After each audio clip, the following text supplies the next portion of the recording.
I'm afraid we had to switch the stream because you can't pause and restart Google Hangout on air. That means it'll be 2 YouTube videos, and this is the second part. You will find the first part in the comments below, in case you've stumbled upon this one. So now I'll give the floor back to Anjan, who will continue telling us about art direction for video games. Okay. You're back on the screen. Yeah. Let me see if Flash wants me back. Well.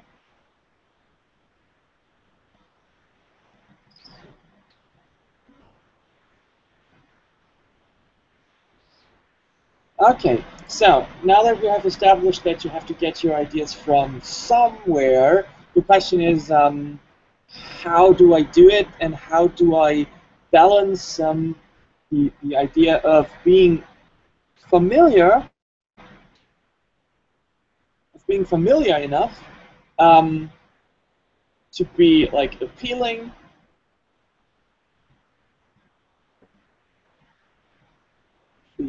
because I just want to appeal to a certain audience,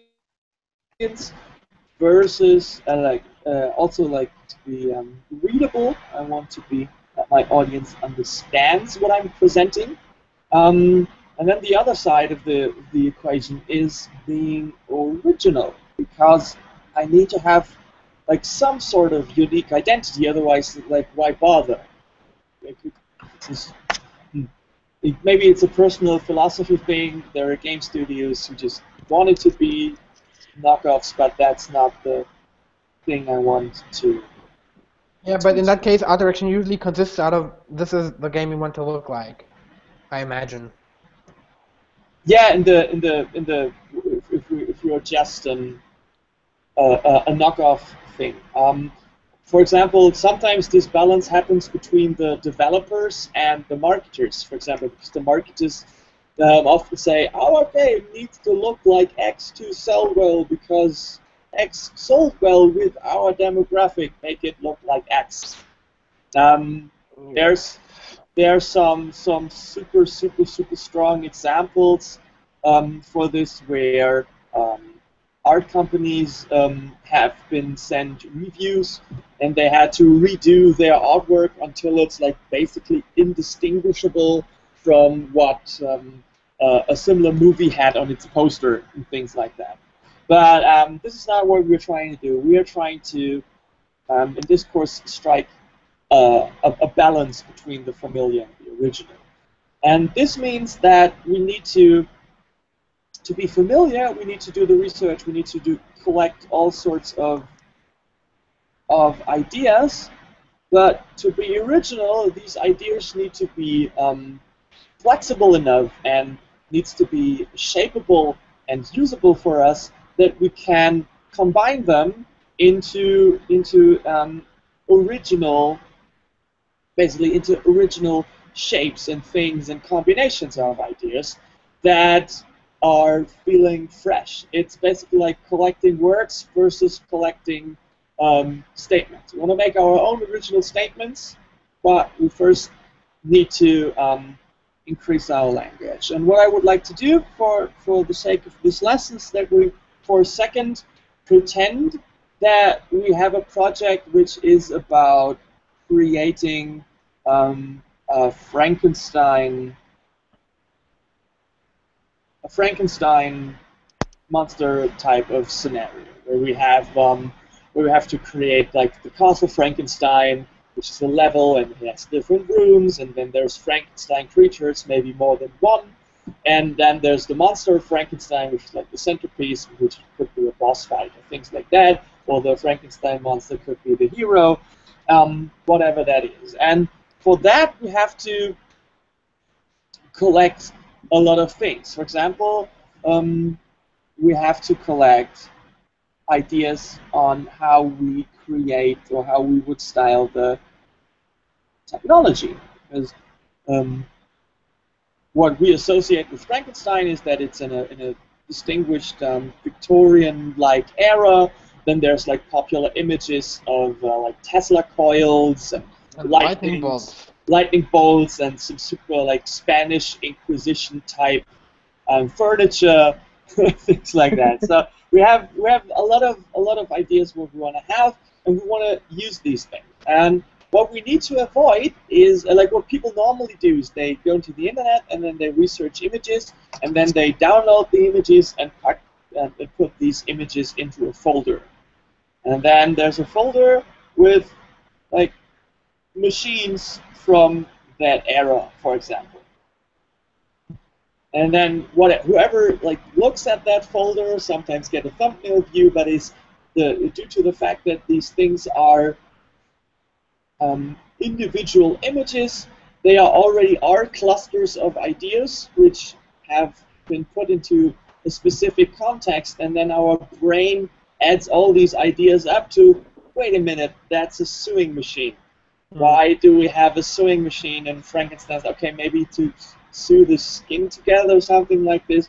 We don't need sewing machines. We need like super electrical equipment and medical equipment and these things. We're already thinking about all these different things, like the how's the thing called? This rotating lever. We're thinking about the wooden panel, the metal, the decorative elements. We're already thinking about all these things that we could look individually as a whole, because I'm presenting a sewing machine.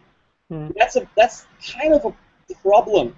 It's not necessarily a killer, but it depends on whoever's looking at the image. yeah, Somebody with a trained eye can see the object for its like aesthetic elements and yes. the individual ideas that make up this specific sewing machine. Say, right, there's very smooth forms and like there's wood and metal kind of combined, and like it's polished wood. Could look at them like as individual ideas, or look at the whole thing as one idea. Yes, and that is something that is not really clear, and as I explained with the tree, it's part of the individual, like how much I'm going to cut this thing up into individual things, or look at this as a whole, is a very individual and arbitrary thing to do.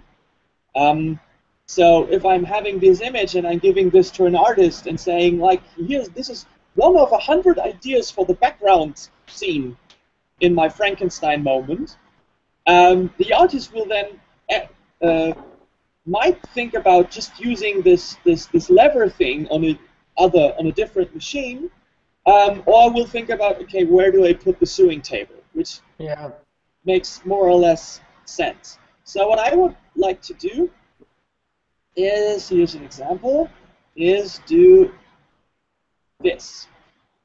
Like collages, basically. Yeah, this is a cluster. This I will explain how to build clusters later. But what is happening here right now is that I'm removing the question of the individual object. This is a technology cluster. It could be bigger, and there could be more elements in it. But I'm not. When I present this to you as one image, I'm not asking about the sewing machine. Yeah. I'm asking you're kind of presenting lots of different ideas, and I'm looking for the ones that are similar between these things, and that kind of bring up the larger patterns within the images you've shown, like the reuse of wood, and like there's this big barrel things and like coilies, and it's all very round, except for the picture in the bottom where there's like a box, but everything else is very round and organic looking.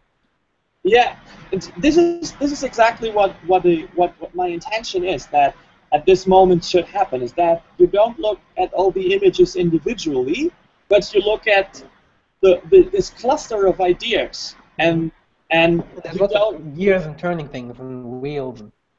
yeah, and you extract what you find interesting as pieces, all the Lego bricks. You're basically not looking at a set of Lego bricks put together as a sewing machine. You're just looking at a whole lot of related stuff. Like, this is all related to the themes of how the technology is done.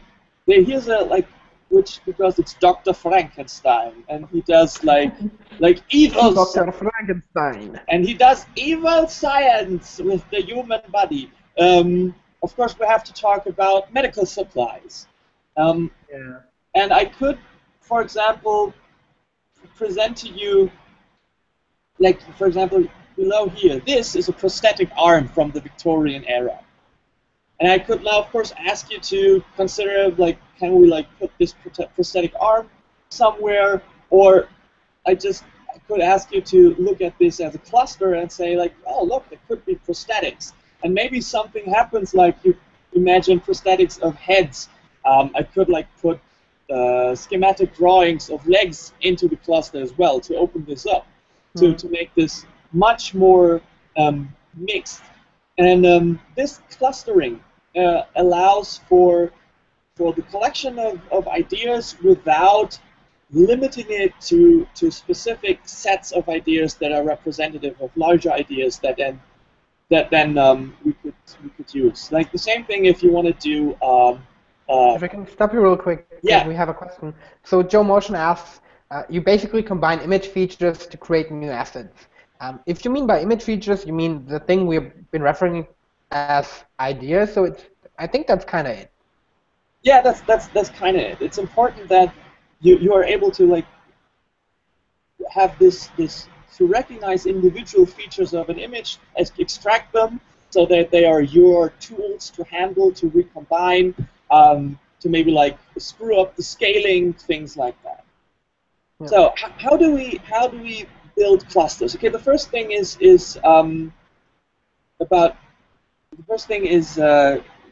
the arrangement of clusters. Where after an image search, what you have is you have a folder of internet images, something like name. And there's only two ways to look at this: either as a layout, which is in the form of a grid, because you're looking at the thumbnails displayed in your folder or your browsing software, or you're looking at them individually as some sort of slideshow or preview, or you're opening them up in Photoshop. You're basically forced to look at them one after the other, no matter how you're browsing this folder, right? Or am I missing something? No, I think that's all right. You can look at them as a grid if you have like a thumbnail view, or you can look at them individually. Everything else is more circumspect. Like you could open multiple pictures and like see them big. Yeah. See all variations of the same. Yeah. So what I would like you to do is to when you build clusters, it's crucial that the images are overlapping. You see how I'm always like here? I always make the images basically overlap with each other, and this forces all the images to be recognized as one thing with a lot of information inside. Of course, we are able to look at all the images still individually, but our brain recognizes this as one object. Which is funny because so I'm working on a project. It's called Burning Roads, and just recently I've kind of done the thing you mentioned. Like I've been collecting images and I'm trying to get them away from being a grid and put them in on a larger picture, but again in a grid. I'll look if I can find the picture real quick, and maybe we can post. You can show it on the thing so you can see what I mean. Sorry, but you keep going. Yeah. So, and once you have clusters can be as big and as small as you want. Sometimes a cluster of 3 images is already enough. For example, when it's body types, if you're thinking about a Frankenstein monster, it can be a very hulking character, as you are like used to seeing from like the Boris Karloff movies and all sorts of films that are referencing that. But you could also have like some sort of skeletal, mummified, skinny, undead creature, which is then sewn together, and you could have like some super muscle thing, and you can then like have these 3 body types, you put them together in a cluster, and within this cluster there's already so much diversity that it's basically already enough to make this not about one body type, but about the selection of body types. So, and when you have clusters, you can do all sorts of cool things. You can make them as big and as small as I told, but you could also arrange them in sequences. For example, we have a sequence of clusters. Like we have cluster 1, cluster 2, cluster 3. You can basically make a sheet where you have 3 of these clusters following one after the other, And this could, for example, be when you have a character who is transforming over the course of the story or the game. I like when you have, in Fable, for example, you turn into a demon the more evil things you do. So when we have, like, this is the cluster for the design of the human character, and this is the cluster for the design of the demon character, and then you make a cluster for the half-breed. So in the demon, you like have all like the full-on demon things, like with horns and wings and Bat wings, of course. huh? Bat wings, of Yeah, course. the bat wings. Yeah, or you could also put in to make a demon into like some sort of twisted angel thing. This depends on where you're looking.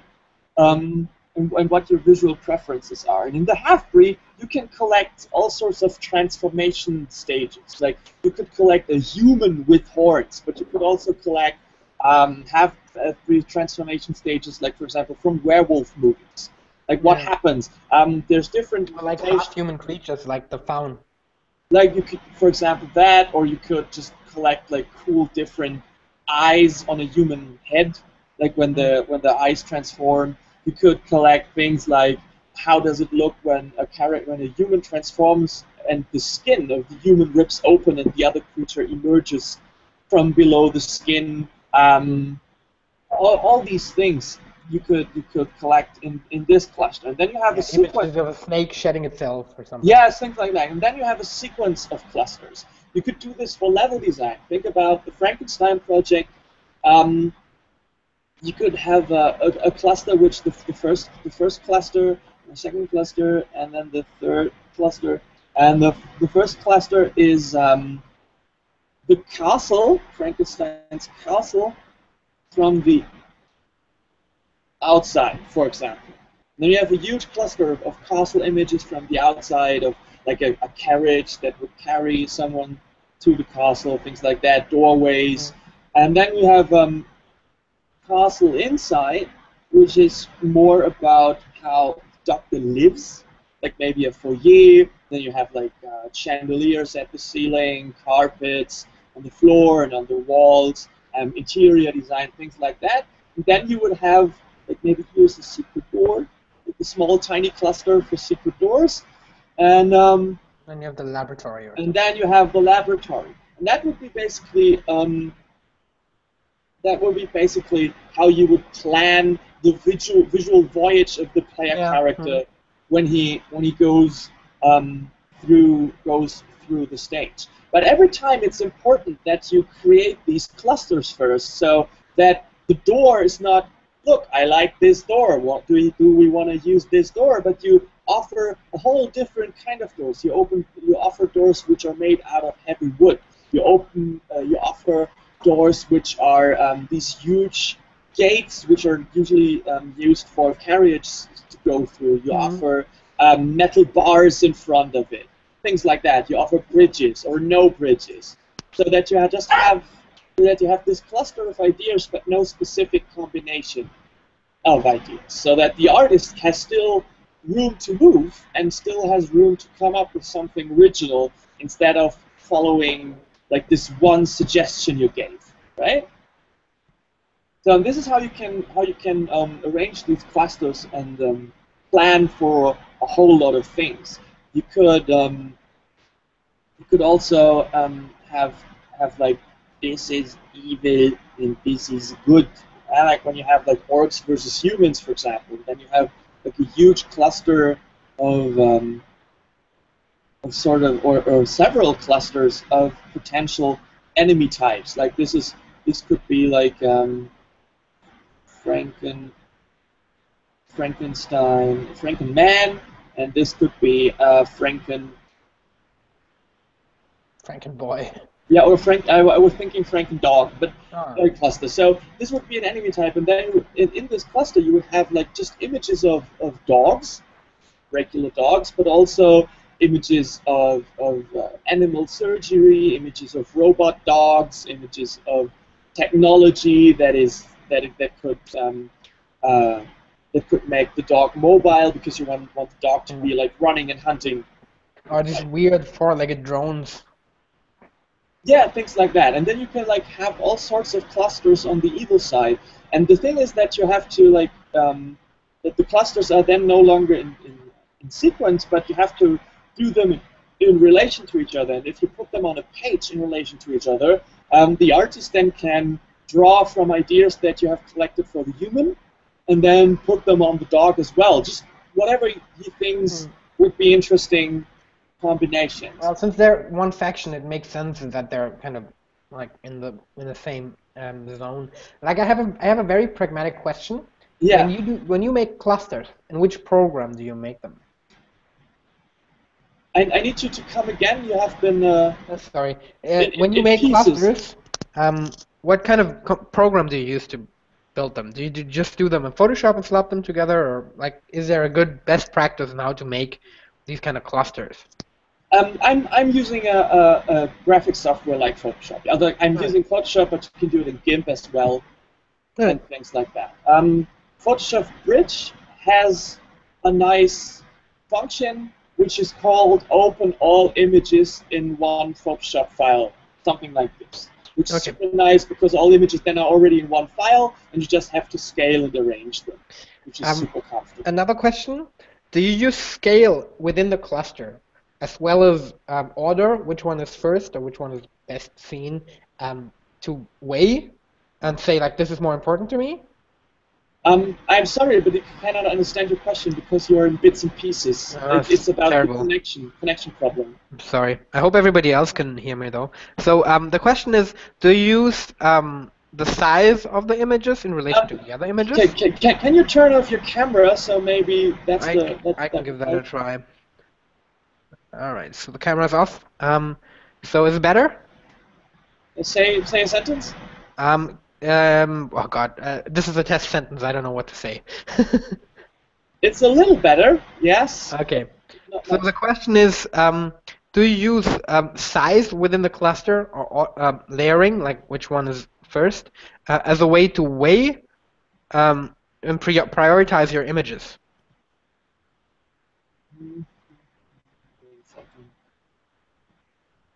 Can you write the question in the chat? Yeah, I'll put it in the chat. Because you're basically inaudible. Sorry. All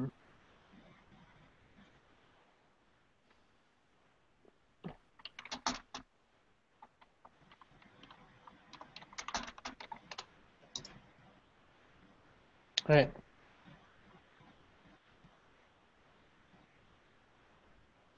Yes, you can. That's a good question.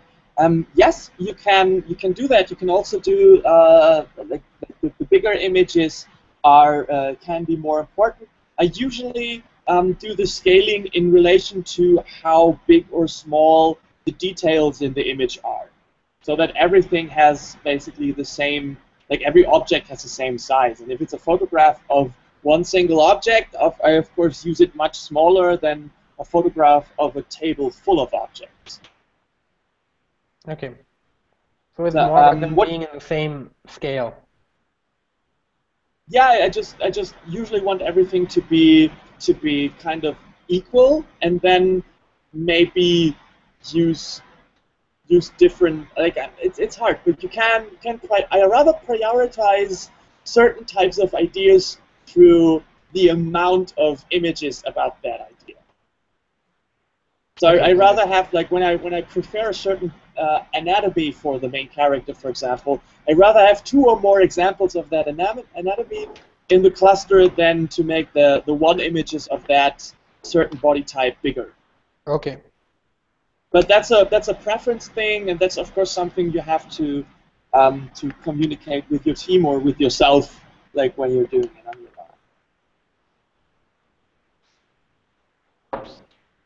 own. Just a question to everybody: am I audible still? Can someone from the listeners confirm?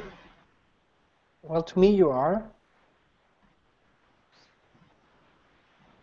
Okay. What you could also do is you could have a big background image, which is like a scene, for example, the castle from the outside. Castle, and then there's a road leading to the castle, and here are some trees.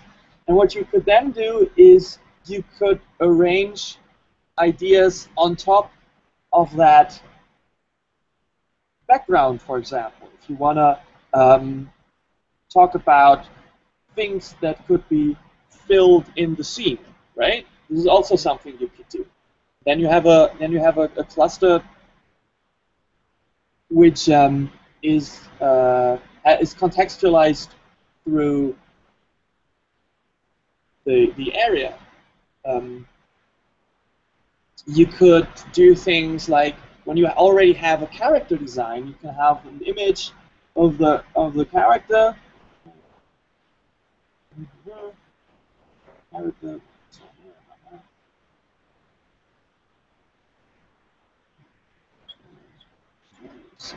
And then you could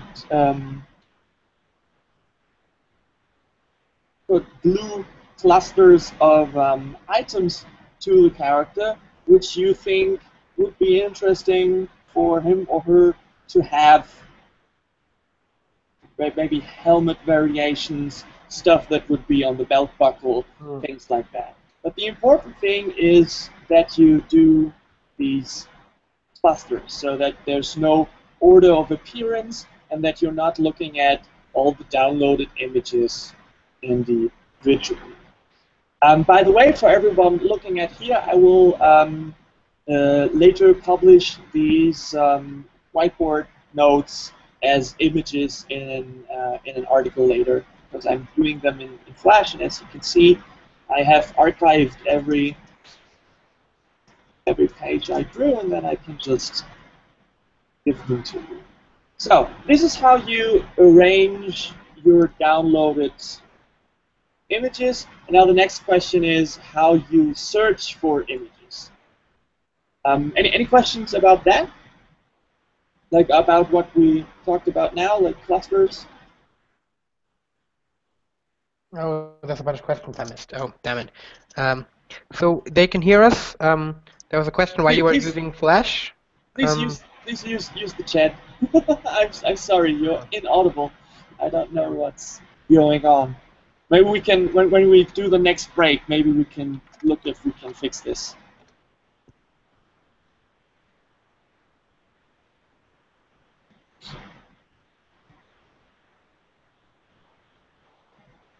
Are you still there? Yeah, I'm posting on the chat. I'm copying the questions I've got in the chat. Or I think you can click on the Q&A on the left side to read the questions yourself. Sorry, guys. It's always technical trouble. Okay, so the question from Joe is that basically like the comparison between good and evil isn't very fairy tale based. Wouldn't it be more interesting? Of course, it would be more interesting to do like to make this more complex. Like evil versus good is like super cliche, black and white thing to do. But it's just an example. You can make this as complex as you want. You can make like a triangle of parties that are all in relation to each other. You can make it a scale. You can put clusters as a scale from what you think is good to evil. You can arrange clusters in circles if things are happening in circles. You can also glue clusters together, like having one cluster like this, and then just add another cluster next to it. Or you can also like draw lines between clusters and then write the relations, like these are enemies. Like some sort of family tree thing. These are friends. This is totally up to you. Once you have understood that you can use a cluster of images as one reference for ideas, then basically everything is up to you. Another question? Before we go into searching. There's another question. Why are you using Flash? I'll write it in the chat.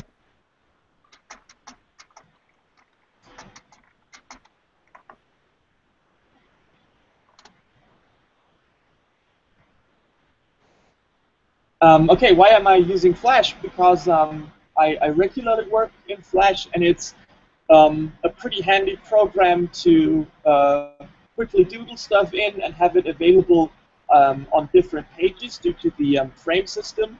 Because it's an animation drawing setup, basically, and I can drag and drop images in there on the fly, so it's pretty easy to.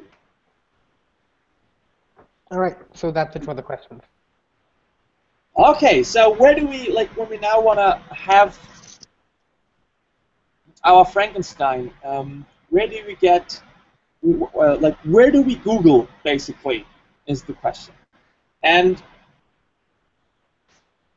this needs to be as broad as possible while still staying focused. Because you have, like, you want to find stuff, but you don't want to be limited by what you already know. It's pretty weird. It's about finding ideas that you don't have, but Googling for the stuff you want. That sounds a bit weird because it sounds like you need to have an idea of what you're looking for, and then why Google it.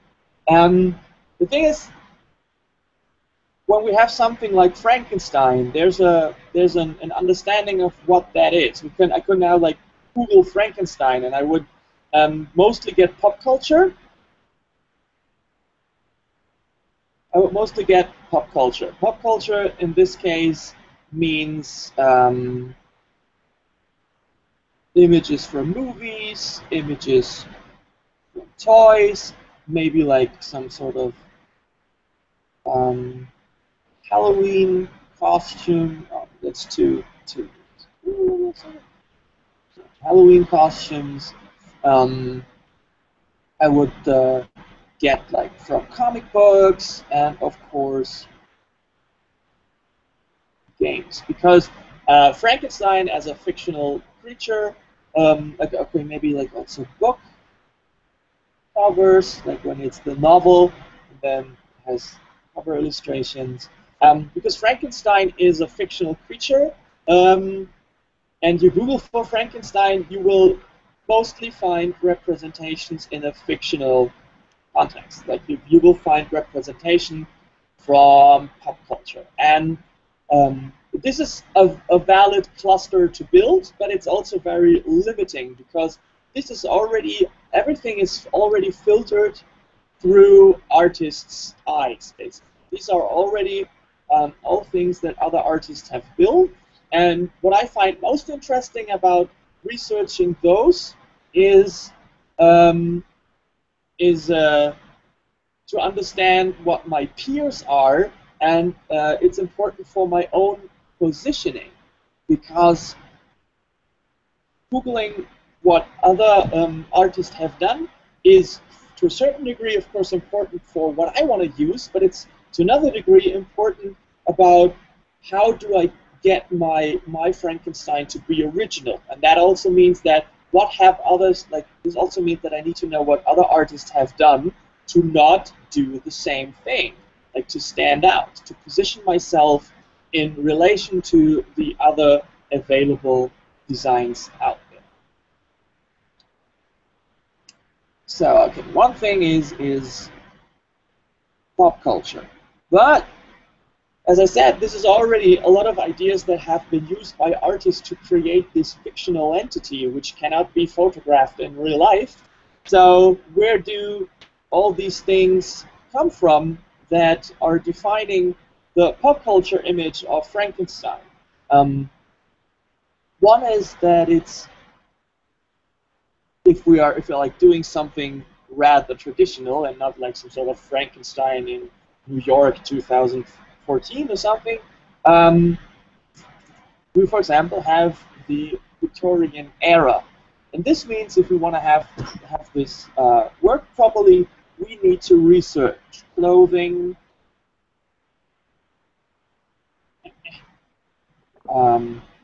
technology,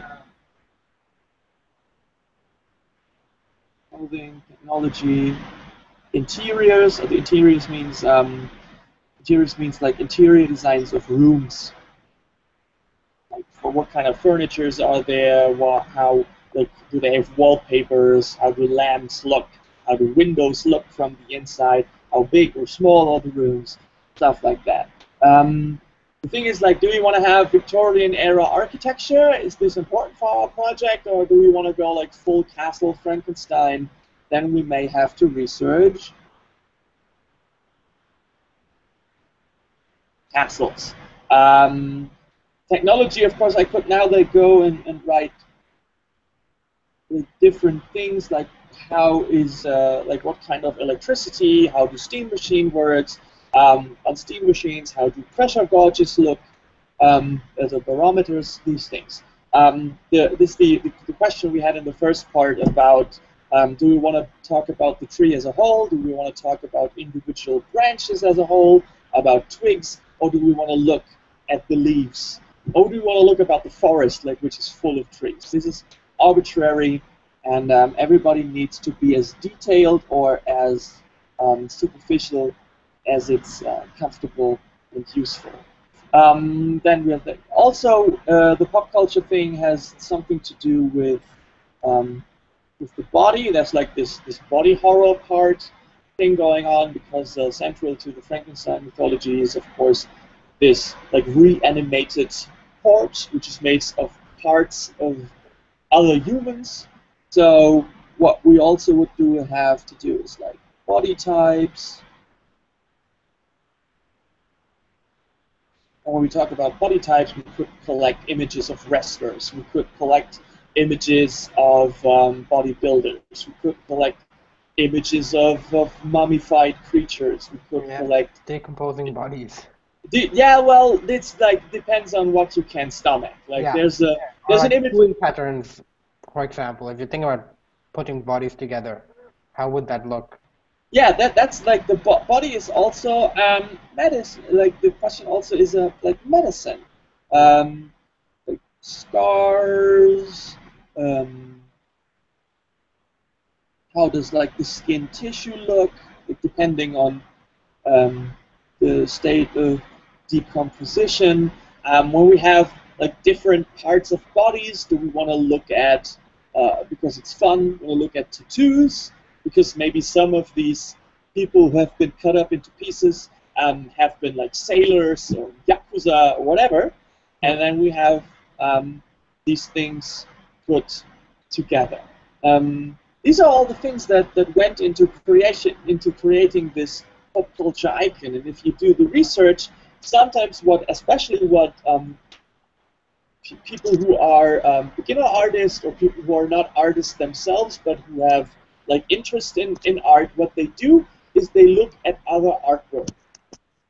That's the extent to what that goes, but they're not looking at what the ideas in the artwork are and trying to find out about alternatives to that idea. So where these ideas come from, or how you can like shape these ideas in different ways. It's mostly about looking what other people have been drawing and sculpting and performing already in this way. But we have to look at all the stuff that have been influencing and informing this pop culture design. It can also be like anachronistic.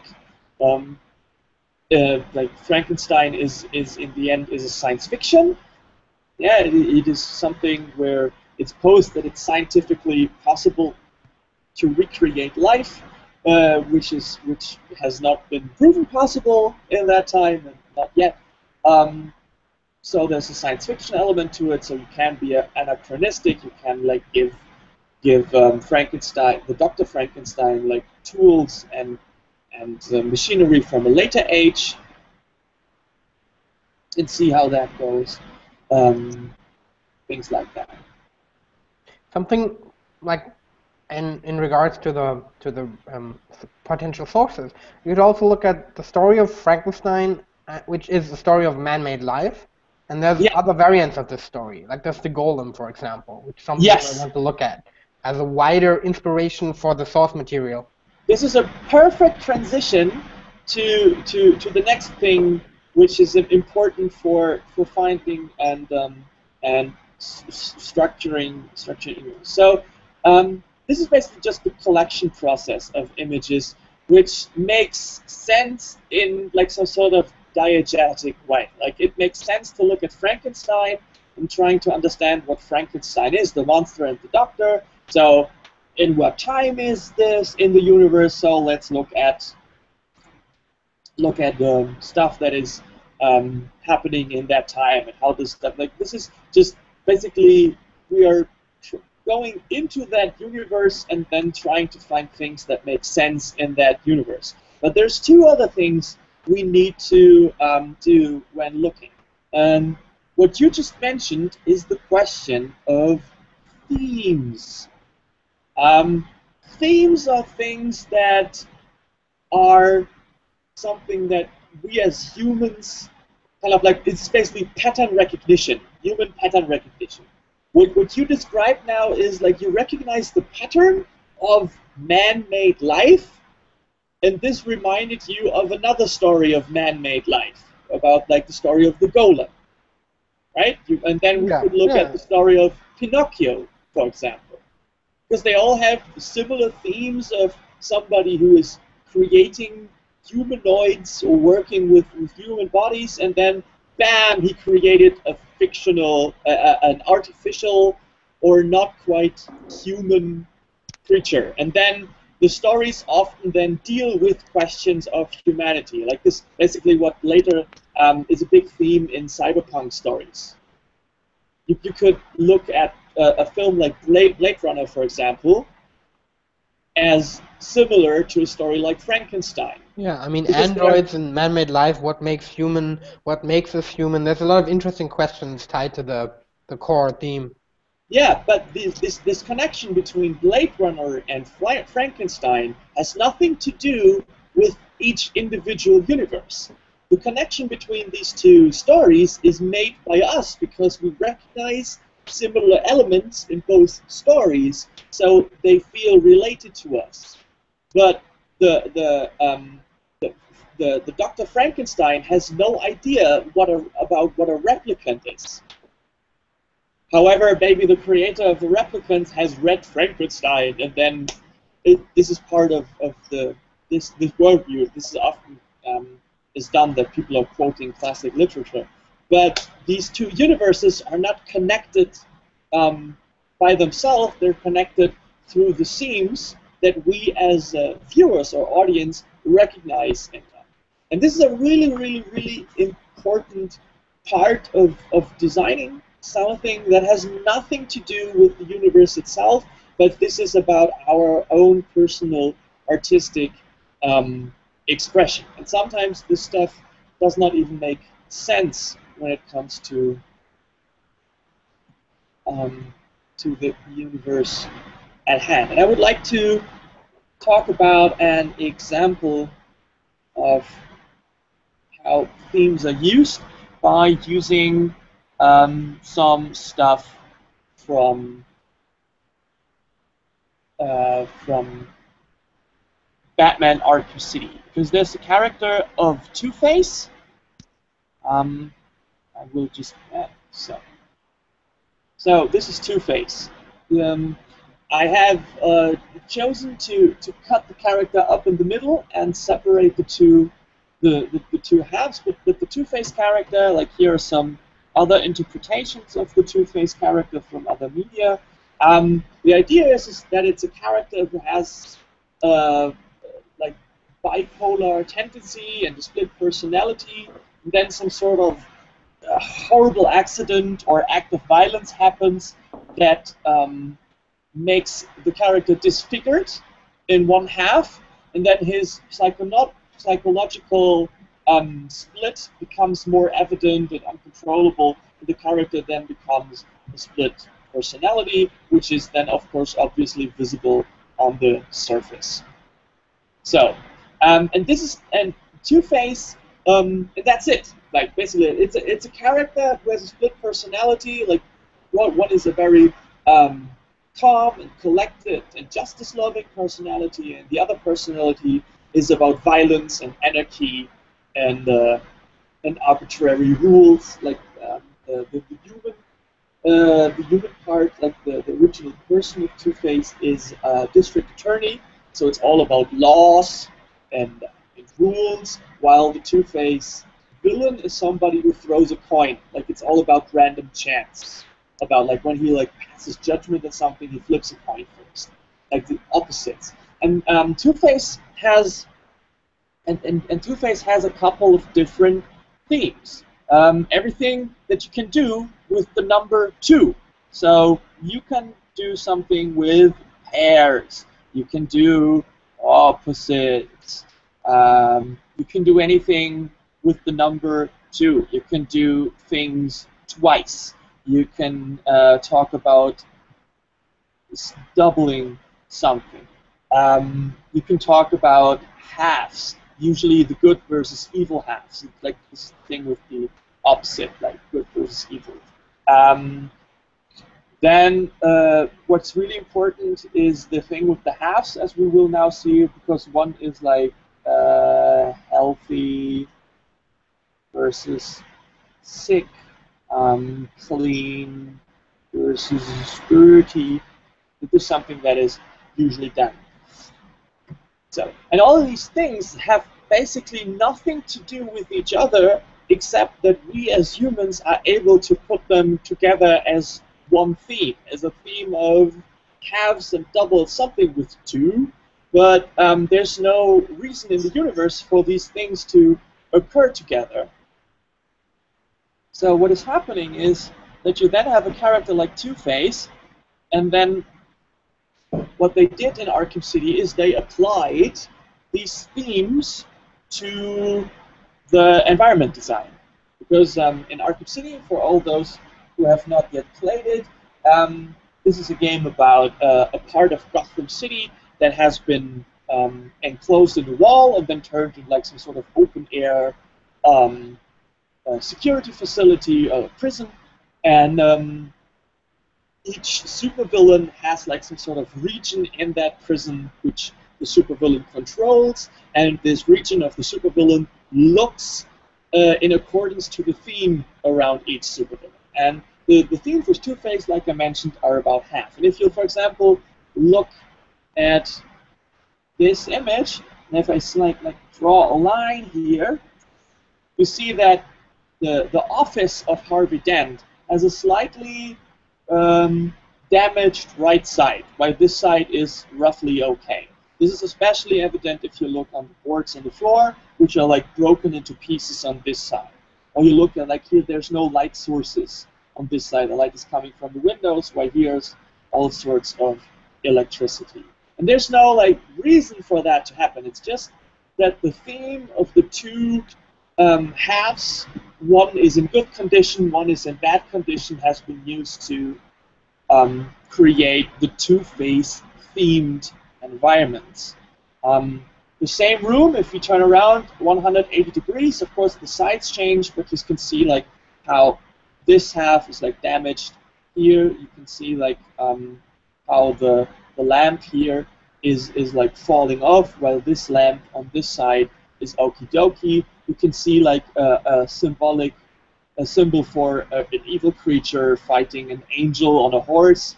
You can see how everything is falling apart and broken and at angles, while everything here on this side is tip-top okay.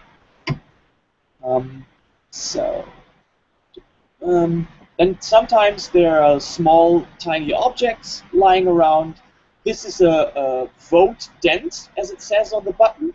The thing is that Harvey Dent, like I said, is a district attorney, and district attorney need to be elected. So this button is part of the election campaign of Harvey Dent. But as you can see, is that the button itself, it's just a tiny little asset that it's lying on some sort of desk, is also damaged on one half. And it makes no sense in the question about like how authentic is it, does it make sense in the story, how would that happen, things like that, but it makes sense thematically to make all the Harvey Dent related object as split and broken as the character itself is. And this gets really, really, really extreme once we go to the main. Just a quick interruption. Joe Motion is asking you not to spoiler too much. He hasn't played it yet. Okay, so this is the very, very beginning of Arkham City, and so you're not, there's no like twists and turns spoil. This is the very first supervillain you take out, and it's part of the tutorial, so this will be okay. But if we look at this, this is the entrance to the territory of Two-Face. So every territory is gated, yeah, like so each supervillain has basically like made sure that the territory is gated. As you can see, even the gate is split in two parts. They're not necessarily in different conditions, but these are two different wings for the same door.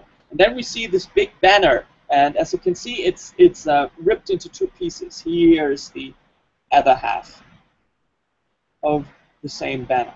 And what we can see when we look through the gate, this thing here, is the courthouse, because another theme of Two-Face is everything related to the criminal justice system. Like he's super cheesy. Like he's similar to Mr. Freeze in the third Batman movies, like making all sort of bad puns. So when Two-Face draws his gun and shoots at somebody, he says stuff like "objection," and then he fires his gun. Like super silly jokes. But it's all themed to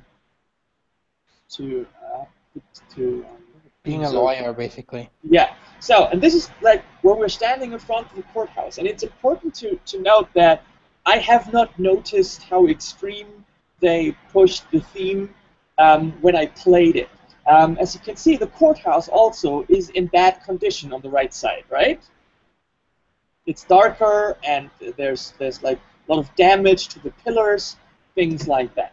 So I haven't noticed that when I was playing, but it's actually pretty evident once you like have learned to spot these things. Here's the door, like here's the bright door, and here's the dark and dirty door. This thing works. Right side. This thing does not work.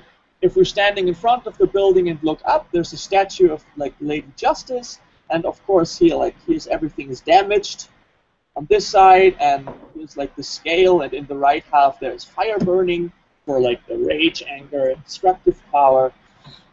So they like went all out. And if you now enter the building through the front door, you see this. And it's really, really obvious once you notice it, right? How the stairs are cut in half, how the floor stops looking pretty on the right side, how everything is falling to pieces here, and how clean and in shape everything is on the left side. And this is something I have not noticed while playing, interestingly. But it also makes no sense. Like, why would this part of the building be damaged? Maybe we could argue that the Two-Face, as a leader of a gang, is like so crazy he wants everything to be damaged on the right side, like from like some sort of vanity reasons. Like, this is my place, so now damaging everything on the right side. It gets so extreme that when we go further into the building, there's this huge courtroom, and for some reason, below the ceiling of the courtroom, there's a rope, which is a tightrope Batman can walk on, because it's there to introduce a new mechanic. And the rope is directly in the middle of the room. And if you go onto the rope and you adjust the camera just right, you can put the rope exactly in the middle of the room. And you can see how they actually even made like the light from the window stop here. So it's a really extreme split between the good half and the broken half, and this is all just by theme. There's really no reason for this to be happening like that. But this is how how themes work. And this is exactly what you were pointing to when you talked about a similar story like the Golem. This is a pattern that you recognize in your brain that is not actually in each individual story, but which only emerges if you put the Golem and Frankenstein and Blade Runner and Pinocchio, if you put these stories together, then these themes emerge. Then you draw a connection between these stories. And if some stories are popular enough, it's worth considering bringing ideas from that story into your own art direction. Where this has been done is, for example, in Astro Boy, which then has later been adapted into Mega Man, for example, because you have this benevolent Santa Claus-like professor who builds robots, and then he builds one boy It's another robot. man creates life story in a sense. Yeah, but he also looks like Santa Claus, right? It's this old white bearded guy, which we all have seen in Pinocchio as Master Geppetto as well. So, and then old dudes making life. Yeah, old dudes making life. There's a lot of, if you get down to it, there's a lot. But basically, if you follow the principle of everything is a remix in your research as well, if you're always thinking that whatever I'm looking at right now, these things come from somewhere. Like even if you're looking at the sewing machine, so this sort of decor and these curved shapes, even they are coming from somewhere. And then you do the research about how did sewing machines look before that, or did they even exist? How has metal been processed before that? And what kind of analogies are there, for example, to nature and things like that? You can like draw like histories, like it's basically like a family tree. It's referenced as genealogy, which people actually do when it comes to pop culture. It's super, super, super interesting. So the last thing you need to do when collecting is also collecting style. So we have the first thing about was like nature plus history plus pop culture. So this thing is to make, like, let me just wrap it up, to make. Or you could add technology as a category. I would like to have this included in history. All right. So it's because once we start, like, history is everything that the humans did. Yeah. Which then actually includes pop culture. Yeah. I get the difference. Yeah. Yeah. So we could like cut history open into all sorts of different different things human did, like clothing, technology, warfare, things like that. But I would just wrap it up. So we have history and nature, like makes sense in universe. This has also something to do with the question of believability. So you, for example, you need to look at the history of technology to make all your technology believable, right? So even if you're doing steampunk and having your character ride a giant steam-powered spider, the steam-powered aspect of it must look like it could work, right? So you need to have all this. You need to have the kettle, and you need to have the furnace where the steam comes out, and you need to have like cogs and bands which like translate the motion to the legs. You need to have hydraulics, things like that. These things need to work, so you have to look them up first. You can't just draw a metal spider and then expect this to be believable. Yeah. This of course depends on how believable your thing in general is. So if you're talking about like a 1930s Mickey Mouse cartoon, technology does not need to be authentic, because everything is cartoony and based on cartoon logic. So very abstracted. Yeah, it's abstracted, and the audience is already in like some sort of I believe whatever I see mode. I'm not questioning the details of why this why this 16-ton weight did not crush this character. Yeah, it doesn't matter why these pots and pans are dancing and singing. Yeah, like, I'm not asking why the pots are alive, right? So then we have pop culture, A wizard which did it. which is about genre tropes. So what we mentioned in the first part, that we want to be familiar. This means Yeah. genre tropes, so that we are like pushing all the right buttons with our audience. When they are looking at my Frankenstein design, I want to see them go, "Wow, this looks like an interesting Frankenstein design." Right? I wanna have this button pushed. The other thing is also, like I said, positioning. So that when I'm presenting my Frankenstein, I want to be it familiar enough to be recognized as a Frankenstein, but I also want it to be individual enough to be its own thing. And then we have theme, which is usually storytelling thing, but it also comes also back to genre tropes. But themes, because themes are also part of genre, right? So if you're like considering the cyberpunk genre, sometimes people are very. It does not need to look similar. Sometimes the themes are enough. Yeah, So or if you look at Western, yeah, you can look at Kill Bill as a Western as well. yeah, or Because, Firefly, which yeah, absolutely. yeah. But these are like, for this you have to like transfer the thematic ideas from one. And then the last thing is style. Style means like rendering style.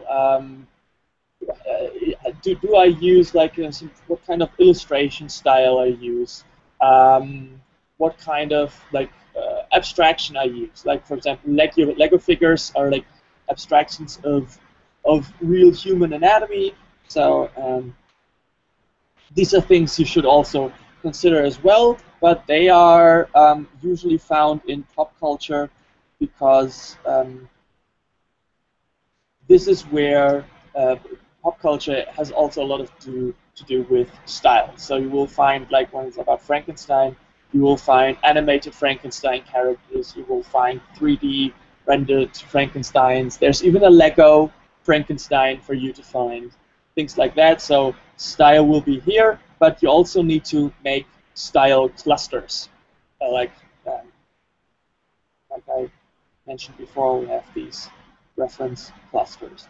And when you do style clusters, it's also important that you're not just looking at images of Frankenstein in certain styles, but that you are able to like look at any sort of Lego minifigure and say, how about we do a Frankenstein like that, right? Yeah. This is the thing with This is reading. less about the actual idea than more about the way it will be visualized. Yes, it's important that you are able to separate the ideas. That's why the clusters work so well. So if you're doing a style cluster about blocky figures, because there's not only Lego are doing them, there are a lot of other people who are doing blocky figures, especially in video games like Minecraft or something like this. You put a whole bunch of these blocky figures into one cluster, and if you're careful, you can make every figure about a different subject. So the subject kind of loses itself in the cluster, and everything that remains is what the figures have in common, and that's the way the figures are built, not what kind of characters the figures are representing. Mm. All right. So, yeah, with this slide, like, because this is now what we have collected. Now we have basically finished the collecting part, and I would like to take a 10-minute break, and then we push ourselves through what we do with all the stuff once we have it. Okay, this time we won't stop the broadcast, so just stay on and we'll continue in 10 minutes. Anjin, can you write like a 10-minute break on there for the YouTube recording? Yeah. And maybe right click to skip somewhere so I can put a link so people can click on that and then get pushed forward. Okay. I think So, that should work. yeah, 10-minute Excellent. break, and here. Excellent. Excellent. All right, I'll see you guys in 10 minutes. All right.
So I'm back. Anjan, are you here?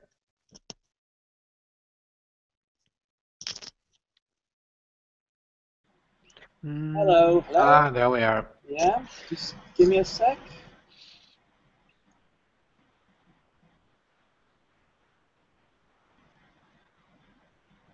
So, okay. You're live now, right? Yeah, we're live again. So welcome back, everybody. We'll get right back to it and put you back on the screen. There we go. Let's go. So now we covered the collecting part, and this is it already gives us a lot of mileage because we not only thanks to the fact that we're like diving deep into where everything comes from, not only have much more ideas at our disposal, like not just the stuff we already had in our head, but we expanded on that. But we also have been, of course, focused on finding things that are remotely relevant to what we wanted to design. And now is the question, we still have like a million things we can do, and how do we decide what we do? Because this is now the part where the direction, basically, of our direction comes in. We now have 1,000 things, a million things we could do, a million directions in which we could go, but we now need to be able to bring this stuff together. And this means we need to create a funnel, like I mentioned before, all the ideas get in, and then and only the working idea comes out. And what does that mean with working? And how do we find that?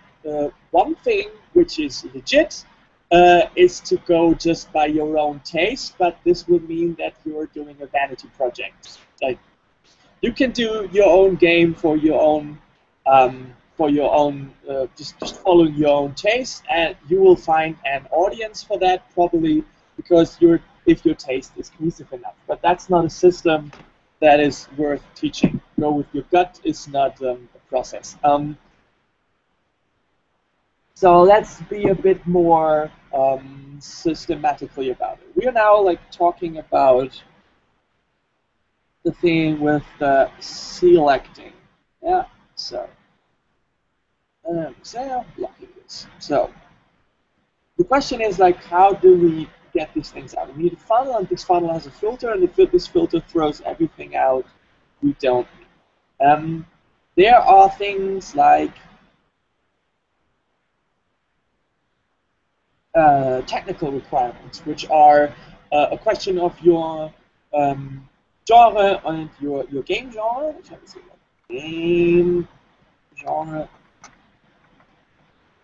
So, for example, if you're doing a 2D side-scroll platformer, your character needs to look good from the side. If you're doing a top-down shooter, your character needs to be looking good from the top. If you're doing a racing game, your futuristic race car of the year 3000 needs to look cool from behind. While this sounds like self-explanatory, it's really, really important that you keep that in mind. Also, the platform you're publishing this on. So if you're doing something in the Unreal Engine 4, planning Unreal Engine 4 visuals for the Nintendo 3DS is probably not a good idea. So these are things that are already filtering stuff out. Then we have marketing concerns. Like, let's imagine for a second that marketing is not evil, that you're an indie developer and you're doing your own thing, but you're also like hoping that your game like takes off and gets an audience. This means that things need to be iconic. Things need to be you need to be able to make merchandise, maybe, if you're wanting to sell this. So these are also things you have to consider. So you're doing some research about, like, if I wanted to offer collectible figures like the Spelunky guy did, for example. Does this even work with my designs? Can I even, like, can you even like turn my figures into collectibles? Then of course there is if your target audience is what is appealing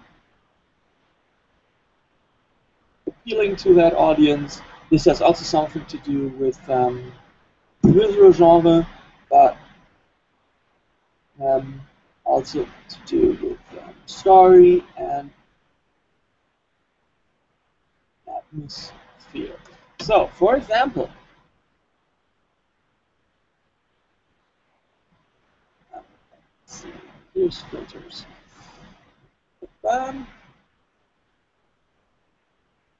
So, for example, if you want to grab this audience, meaning if you're looking to get people invested in the idea of high adventure and to see what kind of ideas you need to be representing so that it looks like high adventure. Have this rugged, long-haired guy who's part of no faction, who is like wearing these boots because he's wandering through the lands all the time, and he has all this shit carrying around, and belts and buckets and things like that. And if you want to appeal to people who have these interests and who like these stories, even if you're doing a game about Templars, then you do this. You just replicate these similar ideas and incorporate them. When it comes to the technical aspects, for example, we have this thing here, which is concept art for Batman Arkham Origins for the Batjet. Like super quick sketches, which are showing the silhouette of the Jet because there's like two criteria that need to be matched. It needs to look Batman logo-ish to a certain degree, which is part of the marketing criteria to be iconic. But at the same time, we're looking at this thing probably a lot from the bottom or from the top, so we can get the height and the flying. So it needs to have an interesting silhouette, so it makes sense to start designing this thing as a silhouette in a top-down view or bottom-up. So I don't know if you have the camera from the bottom or the top, which is also not necessary.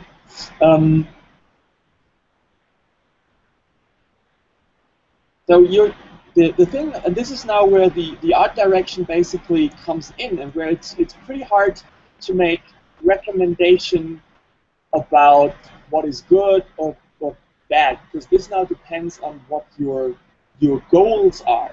And all these things that I noted here, these are all goals. Like your goal is to fit into a certain genre, for example. So you establish criteria that your visuals should match that. Your goal is to tell a certain story, to create certain emotions. So you only choose from your pool of images the stuff that transports that story best.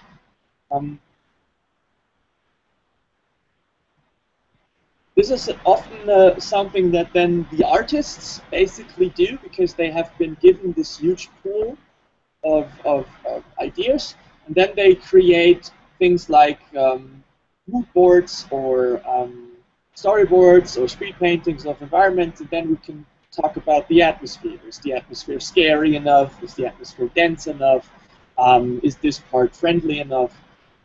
But these are the criteria that need to be established. For games, I would also like to write usability here, which is about basically about readability and stuff like guidance. Guidance is written.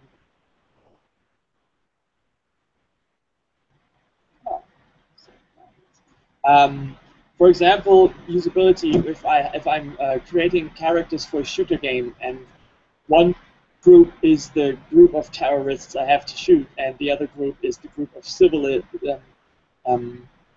civilists Civilians. Civilians, right? Yes. Thank you. The group of civilians which I'm not allowed to shoot or I get like minus points. These two groups of characters need to be distinguishable. So we have. It also brings in affordance as an idea. Like the things you build visually need to look like the things, like the actions they can perform. Like if you build a button for your game that is used all over the game that is supposed to open doors and move shit, if that button doesn't look like you could press it, it's probably not gonna work. Yeah, totally. Another thing that is also often done in games is that, for example, you have to create an item or a character that is super, super, super representative of what you can do with it.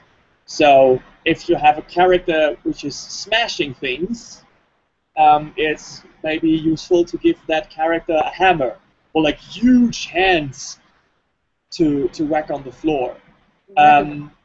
So that when you look at the character, you think, okay, this character is smashing stuff. Sometimes designers go so far to make the player character transform completely. Nintendo does that with its costumes. So instead of just giving Mario a thing in its hand, he gets a frog suit, and then he looks like a frog and does frog things.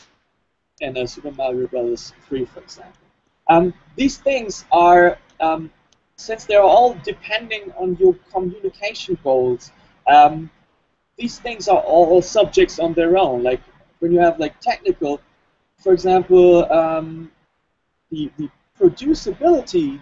I'm just writing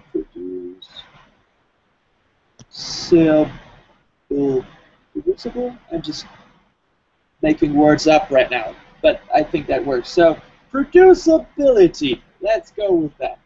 Producibility meaning can you produce the character with the resources that are available? There's a reason why animated characters have no textures, like when you like hand-drawn animation, why they're just super flat surfaces with limited detail. That's because you have to draw them like 5 million times, and if you're making them super expensive to draw each time, this adds up to a lot of production costs. So you consider going with a very light and easy to draw style because it saves you money and time. It maybe even makes the project doable at all.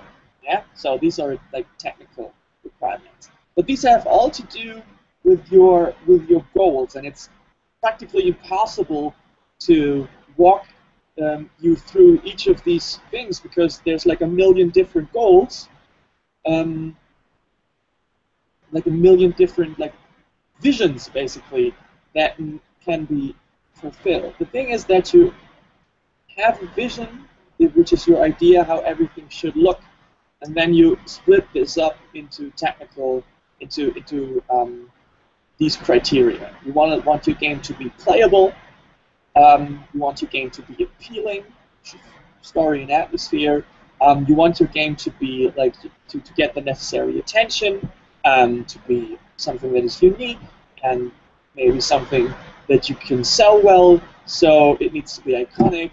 So that you, for example, if you're doing an iOS game or an Android game, that there's something in your design that is so readable and unique that you just can put it in the App Store icon, and your game is still transports its identity. So I was recently working for a company who were doing a game about soccer, and all they wanted to have is that the game looks like a soccer game.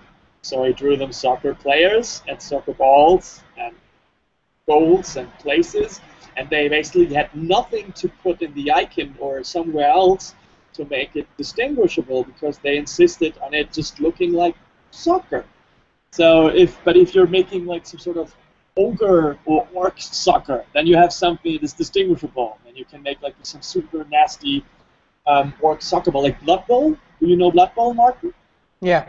So and this Blood Bowl has a very distinguishable football, which is covered in spikes. It looks like a regular American football, but it has like iron clamps on it with spikes. And this is very, very iconic because it's something very special to Blood Bowl. So this would be something that would fulfill the iconic marketing requirement.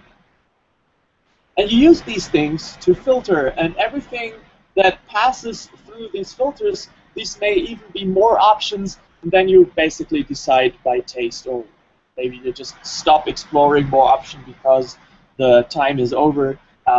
Things like that, you have to move on to the production phase. But this is the first thing you do, is you follow, you have a vision, which is basically what you use to even like define what kind of ideas need to be collected, like we did before, and then you have these filters, the stuff that needs to be that needs to be done. So this is the selection process, and this is then where the style guide creation comes in. So if you, for example, have the goal to make a 2D platformer, for example, About Frankenstein. Frankenstein platformer, then your Frankenstein character needs to look good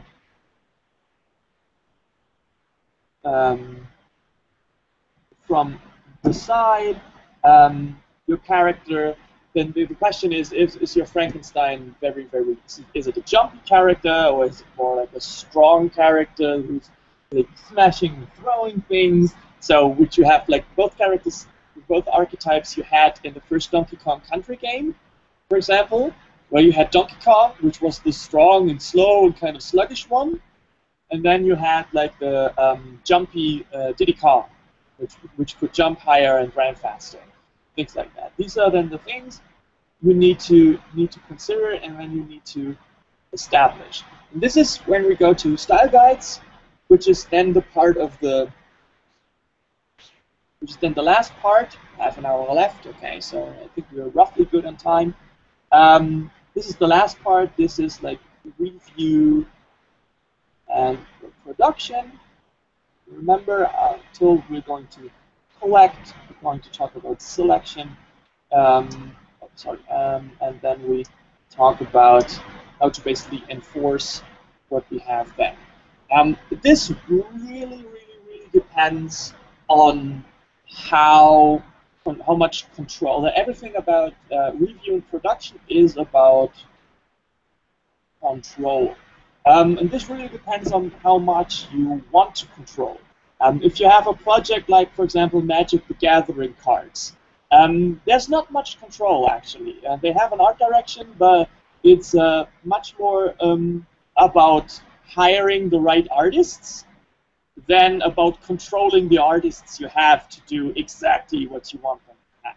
So I have looked at style guides for Magic the Gathering, and they are basically just guides about how each faction looks. They are just universe guides, world building guides. And then they buy more of a casting process than an actual, like, telling the actors what to say. Yeah, this is in marketing, in editorial circles, this is referred to as art buying. This is going out and getting the right artists to do the job.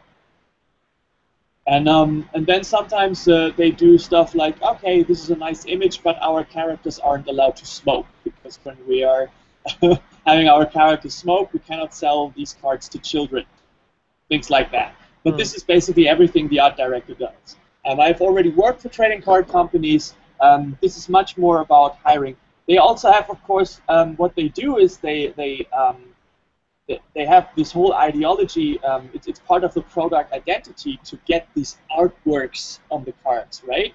It's not just images of the creatures, but it's artworks. So they write down the name of the artist, and so each different artist's style or preferences are part of the product identity. But if you have something like an animated TV show, for example, like, I don't know, what is a good example? What is a good animated TV show? Or a funny one. Huh? The Batman TV series? Yeah, okay, let's go with the Batman TV series from the 90s. What they do with Control is when they create a style sheet for a character's head, they go as far as noting how many strains of... one second. So, they go as far as counting how many strands of hair the character has. Then they are very, very picky about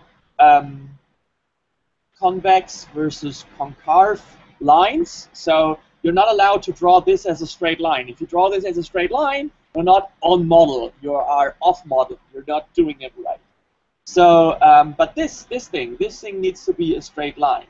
And then they are very particular about hard edges versus rounded edges versus rounds. These things. So you can create model sheets and control to the very way each line is drawn to control the shape of the character. But this is a fluid, like this is a fluid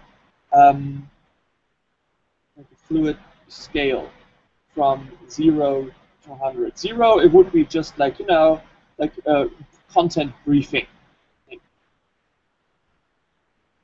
Content briefing, maybe just plus references. This would be like around the 0 area. Just giving like some sort of Google image search, image clusters, and saying, "Yay, show me what you got." This is like art direction of that. But you can create style guides which actually just write down in hex code what kind of colors can be used for each character. Things like that. You can establish Photoshop presets and tools. I have, let me check for a second. I will now, second have to go. Wait a second, I have to check something because I wanted to give you an URL, something where you can have tons of references for style guides and concept sheets and these things.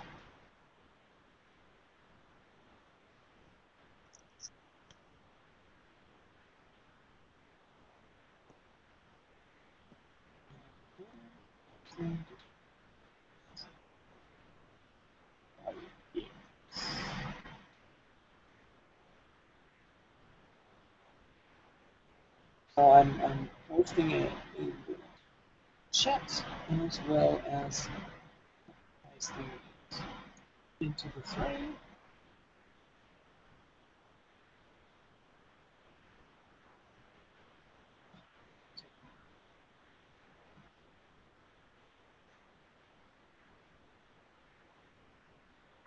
So this is, for example, this is a Pinterest gallery I created, which has tons and tons and tons of images about with reference sheets and pages, and methods to basically note down style guide options. What you have to take care of when you do a style guide is really also depending on your goals and how cohesive you want things to be. What is now also important, there's a few things that have to do not only with like ensuring the style, but also with ensuring quality.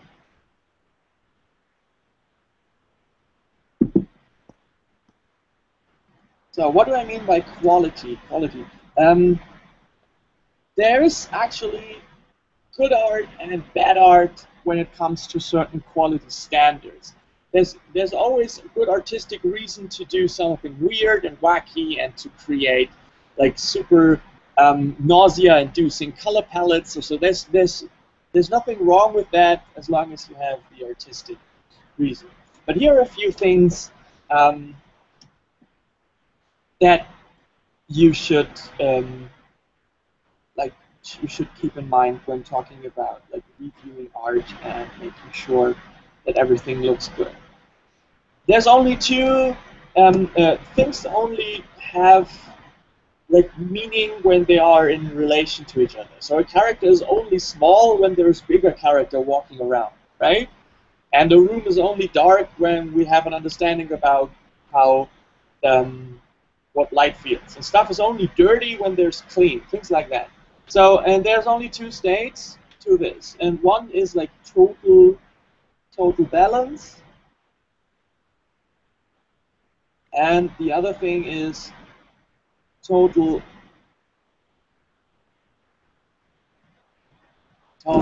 imbalance. If you're doing something which is just slightly, then you're kind of saying nothing. So if you're doing you don't have enough contrast. Contrast is a good word. But sometimes having things being equal is like totally valid. So I can have like two characters, and if I want the other one to be smaller, I can do it like this, and then he will be smaller. But I can also increase the effect, and then the character is much smaller. Or I can make them equal. Then the size difference is no issue. It's really much about clarity, basically. But that's how you deal with contrasts. So you're either like having like a super obvious extreme imbalance in what you do, or you have a like super obvious similarity, or you have things being equal. At least I think that's true for the parts that are important. Like you can have characters be all of slightly different height, but you would have to be aware of that. Most people just don't notice and don't care. Yeah, it's also important. What you mentioned, when characters all have slightly different height, it's not like there's nothing wrong here. Like this, if you're lying in the middle, it's wrong. But what it is noise. It is differences that don't make a difference. They are just there, right? Which is important because noise generates movement. Noise generates like some sort of organic feeling. So if you have like a robot army and everything is the same size, it gets this mechanical, synthetic feeling to it. But if all the robots are in different heights, it has something organic or thrown together, right? Yeah.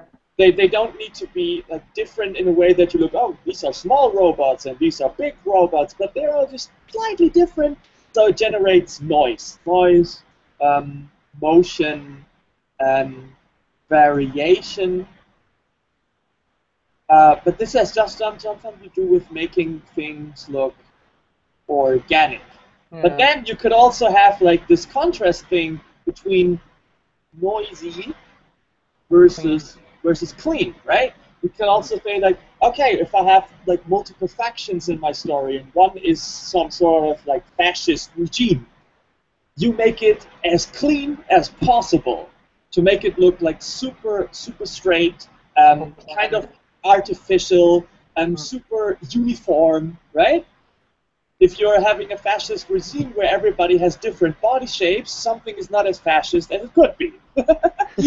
So this is also something where you could like create like a super strong contrast instead of just being. Other contrasts, for example, that are interesting is the question of information density. So here's the space. In this space, it's a little information. Here's the space.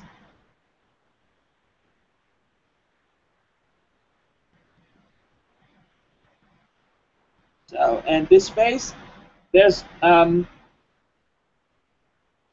plus. And here's much more information density. You can see this, for example, if you look at like uniforms like or armor in like Gears of War, for example.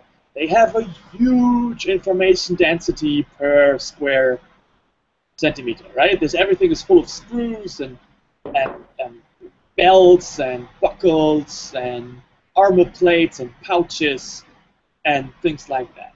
This is also pouches. Lots of couches. And this is also something where you could like either create a balance or a severe imbalance. For example, things with lower information density appear cleaner, they often appear softer, healthier, brighter, while more information density usually creates some sort of sense of stuff being gritty and dirty and hard, things like that. This is also some contrast. But it's important that you decide if you want stuff to be equal or contrast. Then there are other things we could do in regards to clarity. For example, when it comes to being readable. Martin, I would like you to give me the names of these 11 colors. Oh God. Just try it. I know it's hard. I'll start in the top left. It's a warm gray, then it's a kind of olive green, then it's a beige. I'd call that wine red. Then we have, oh God, that's, I don't know, rotting meat. Okay, you have to get inventive, right? I know. Yeah, this one's a weak red. Okay. That's dirty egg yolk. Okay, I will relieve you now. You notice it's quite hard to name these things. Of course, you can come up with names, but I think you would agree that another person would have come up with different names. Yeah. Or at least in many of these cases. Now, for comparison, I would like you to try again with these. Yeah, that's a lot easier. It's pink, red, orange, yellow, blue, green, purple, black, white, gray. So, and you see how much more clear that was, and the Yeah, well, the contrast is a lot higher between the colors. Yeah, the contrast is a lot higher, and also we have words for each of those colors. Like we have, even as like small children, we have been taught what an orange is, right?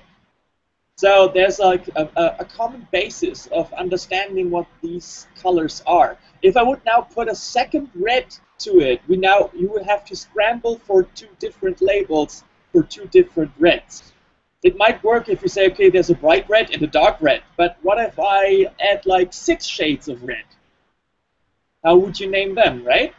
Yeah. So it has not. It's not just a contrast. It's that, which is always a good, nice rule of thumb. It's that we have words to name these things. So it's very likely that another person will read these colors the same way you just did. So if we, for example, have to mark characters with colors, we're not doing it with shades of brown and olive beige things. We're doing it team red versus team blue.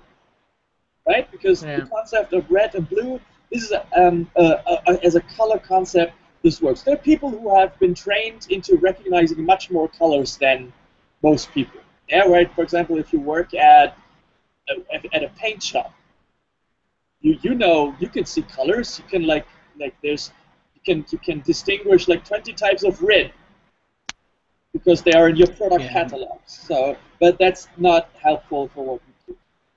So the thing is, if you're doing something that unless you make a game for paint shop owners. Yes, of course.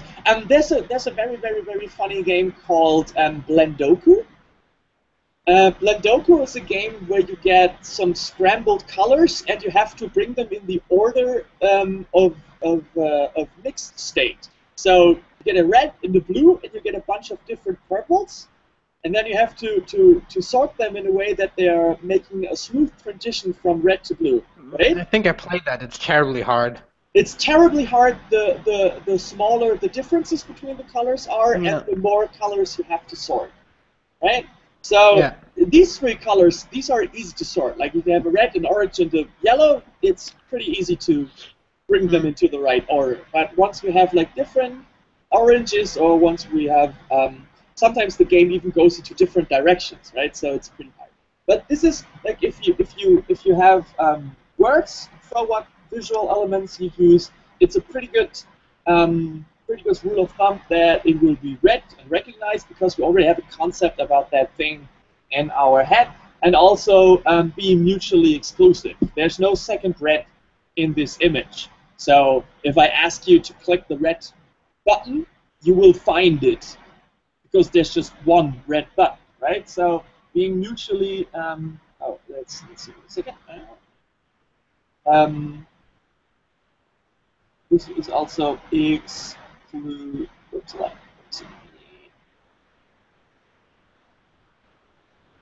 so exclusivity.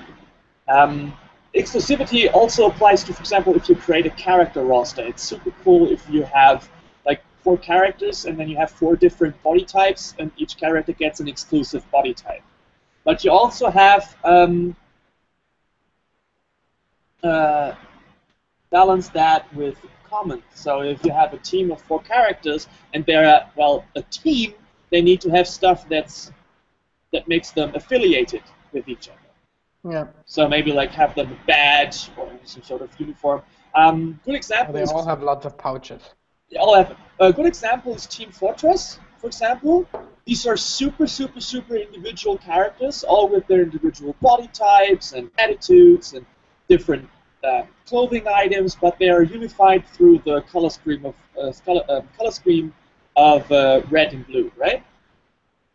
So then there's as a next issue, there is when it comes to reviewing, there's the question of being clear and complete in your message.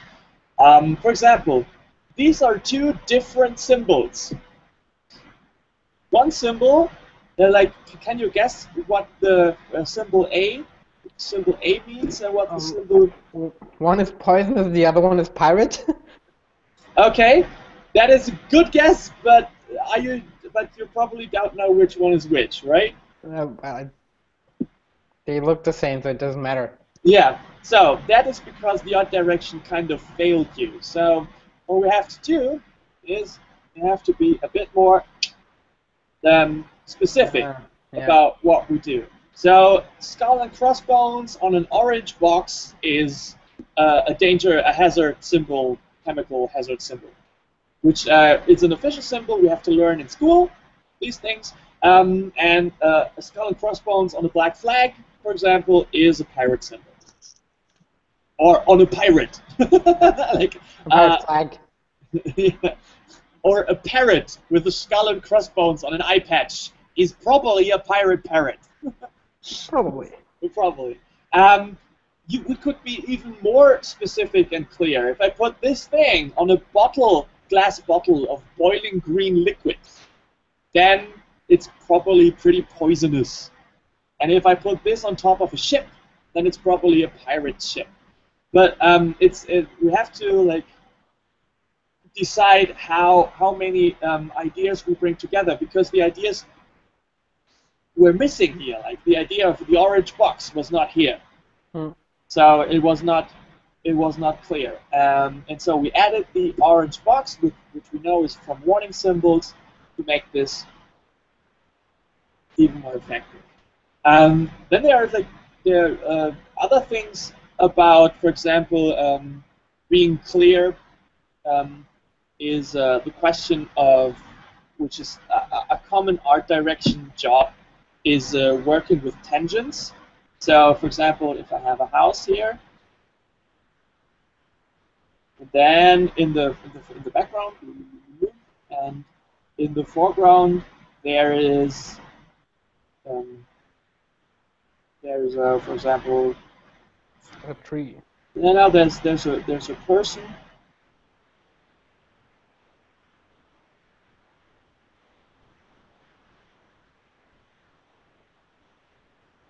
A person leaning forward.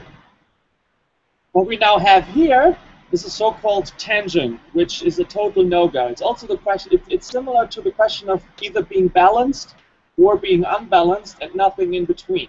This is the question about overlapping or being separate, but not anything in between.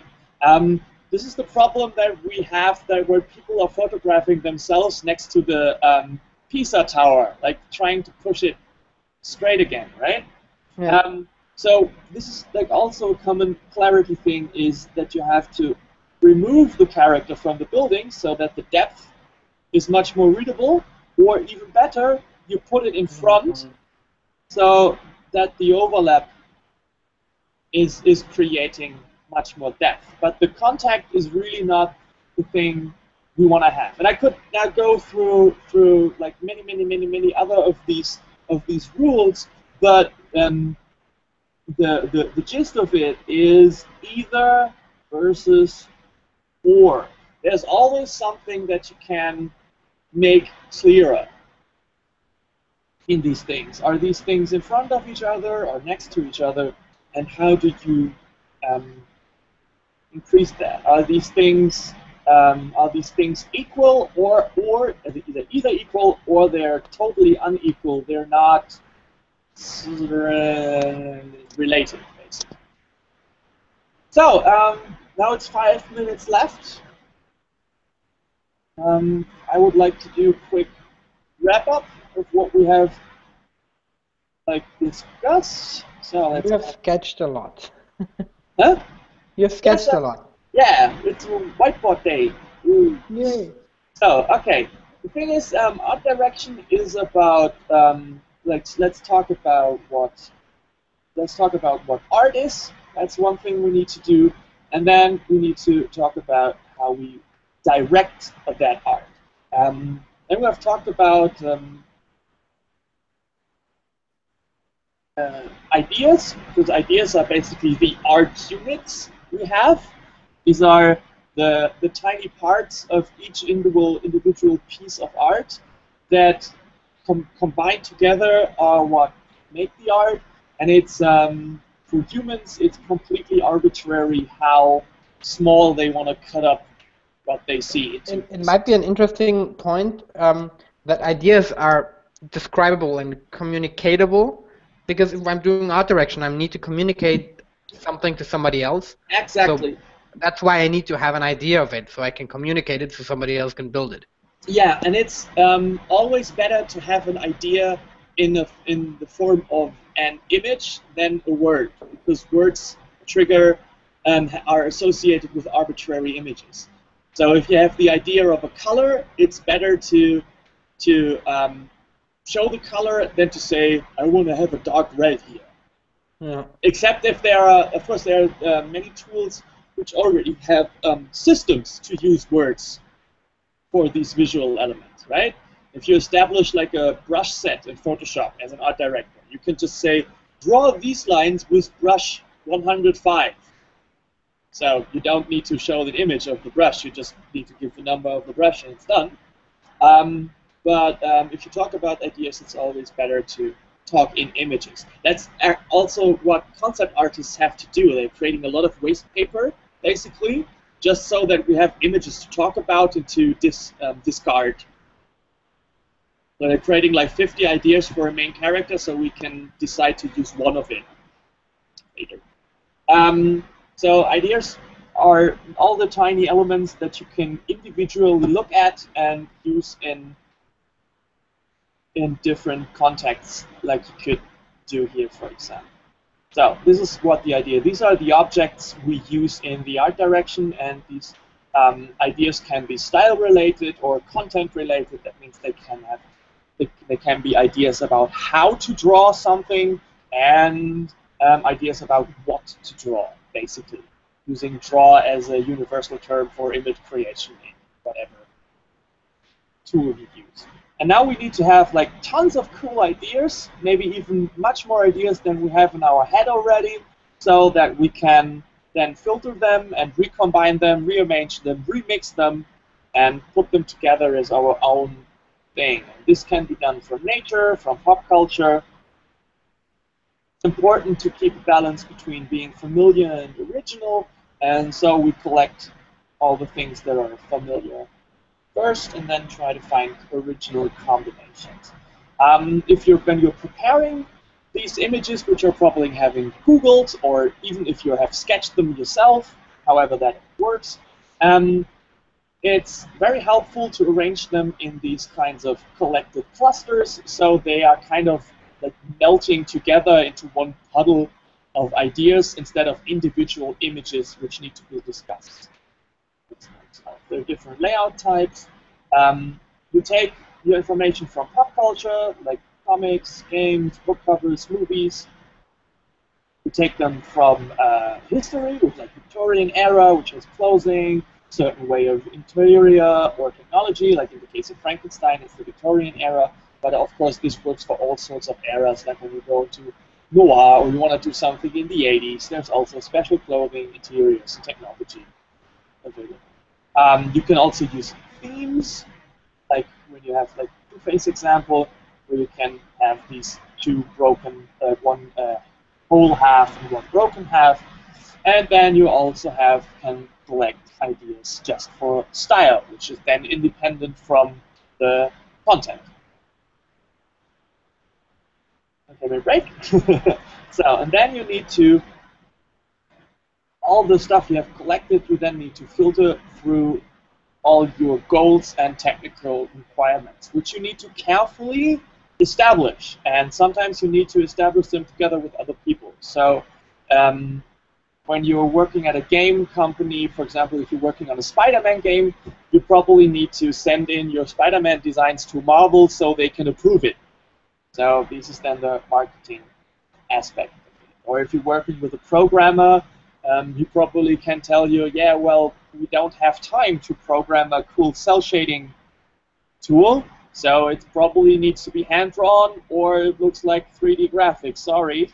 And then you need to arrange yourself with that. But these filters need to be carefully established for that, and then you can create style guides, which can be just a briefing or preferences if you trust the artist to do something that you will find interesting, which has more to do with finding the right artist than with doing the right briefing. Or you can go into so much detail that you basically write down each individual, like write and define each individual line, if it's concave, convex, if it's a straight line. It might also be a process where you start out with the artist and you haven't worked with them before, so you try and define a lot, and as you learn that they understand what you want and they have a good grasp on the style you're looking for, you can like ramp down and give them less and less directions. Yeah, or vice versa. So it's everything is really organic and flexible. All I'm providing is a bunch of tools, and you need to be comfortable with using one tool over the other. Sometimes it's really, really helpful to just let the artist go wild, if that's part of the identity. Then like there's some regular art review things, like be either or, that you always make sure that there's no design idea in the twilight between two other clearly understandable ideas, and then you push it to either one extreme, or you create an obvious balance. All right. Are there questions in the chat? Because I think there's no questions in the Q&A system. Okay, because then I think I'm personally through with what I wanted to talk about. And it's 3 hours, and my head is steaming already. Well, mine is too, from all the excellent input. Since there are no questions, I'd say we wrap up, and thanks everybody for listening. I'll just put you out of presenter mode. Yeah, there we go. I hope you enjoyed the presentation, and I'm pretty sure Anjan would love all the feedback you can give him. Yeah, so feel free to comment on YouTube or whatever. Yeah, just a quick note. When I will preparing the article for the recording that Martin just did, I will also give a few book recommendations for some of the processes we talked about. Yes, so look at Anjan's blog. Could you give the URL to the people? Yes, I can. Write it down. That would be excellent. In the chat, or where? Not just on the whiteboard. Can you make me present again? Yeah, you're still on. Oh, I'm still on again. I'm on again. Okay, so. So this is this awesome blog that you need to follow, so you can get the updates on the whole thing. So what it says here in big red letters is how to not suck at gamedesign.com. Just a simple and biggest question in life: how to not suck at game design. To suck or not to suck at Yeah, game to design. suck or not to suck at game design is most important. So I hope this 3 hour workshop gotta get you some ideas to start. And personally I think the research part is the most important thing. Is the focused collection of ideas, so that you expand on what you already have and that you have the necessary material to then focus on just the right style. All Okay, right, so I'm done. we're all done here.